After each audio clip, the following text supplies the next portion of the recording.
I got started in photography kind of by accident. I was in a journalism program and got a camera and decided I'd take a class just to learn how to use the camera.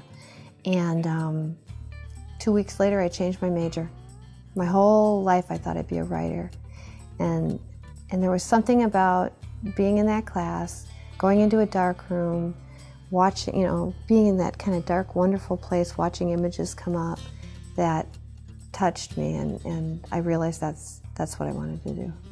The first camera I had was a Canon FTB, and I had been dating a guy who was a photographer in the Navy, and I had some money and he picked up that camera for me when he was over in Japan. At that time, you could get your cameras much more cheaply if you actually went to Japan.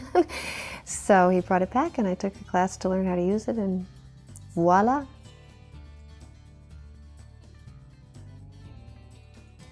Bob Gilka was the legendary and beloved and visionary director of photography for National Geographic for about 35 years.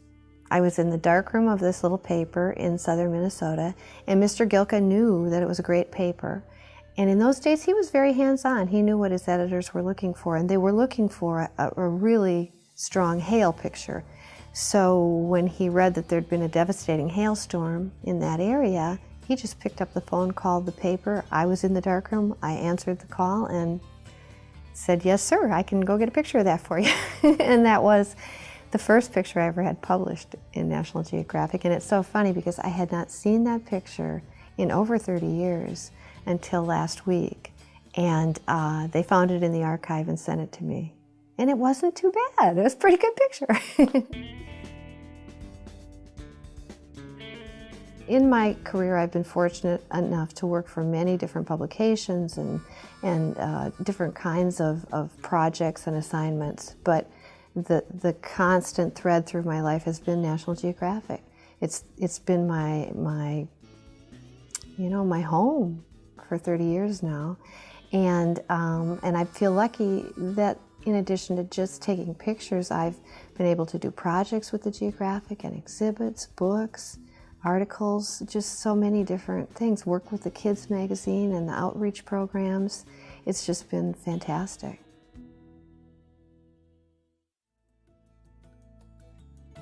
Our kids have traveled to every continent except Antarctica. More importantly, when we travel, they've lived in communities. We never stayed in hotels. And so they were always in little communities where they were hanging out with kids, and sometimes they had language in common and many times they did not. And they learned how to have fun the way those kids had fun. And they're very confident travelers.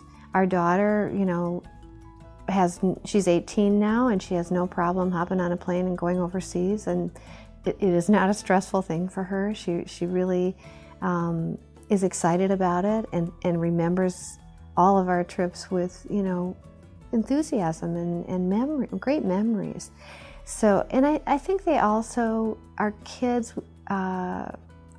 think our kids also understand that people all over the world are different, that you don't assume that they are going to be the same as we are, but that if you go into each culture open and look people in the eye and observe and listen, you're going to make connections that are well beyond what most travelers get to see. And I think what I've learned from my kids is how delightful flexibility is and how naturally flexible most kids are, as long as they've got the basics. Food and sleep and something to keep them entertained. They pretty much can set up camp anywhere.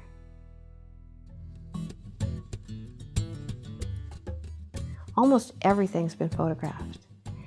And so the real challenge for a photographer is to bring her or his own unique vision to that subject matter.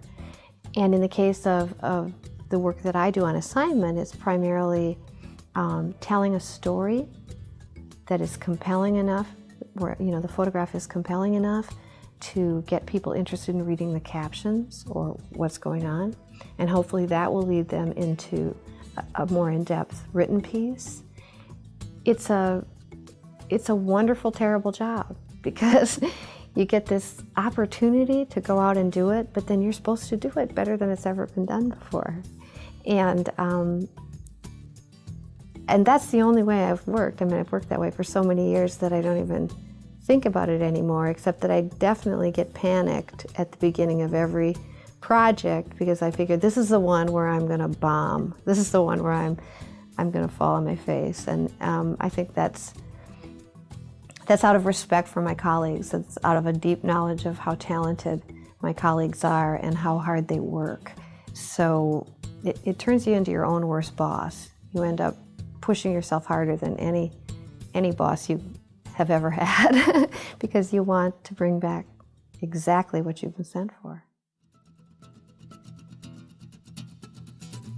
What traveling has taught me is that once you step into another culture and you allow yourself to really immerse yourself in another culture and be available to them, communication happens very quickly, and it doesn't require perfect language skills.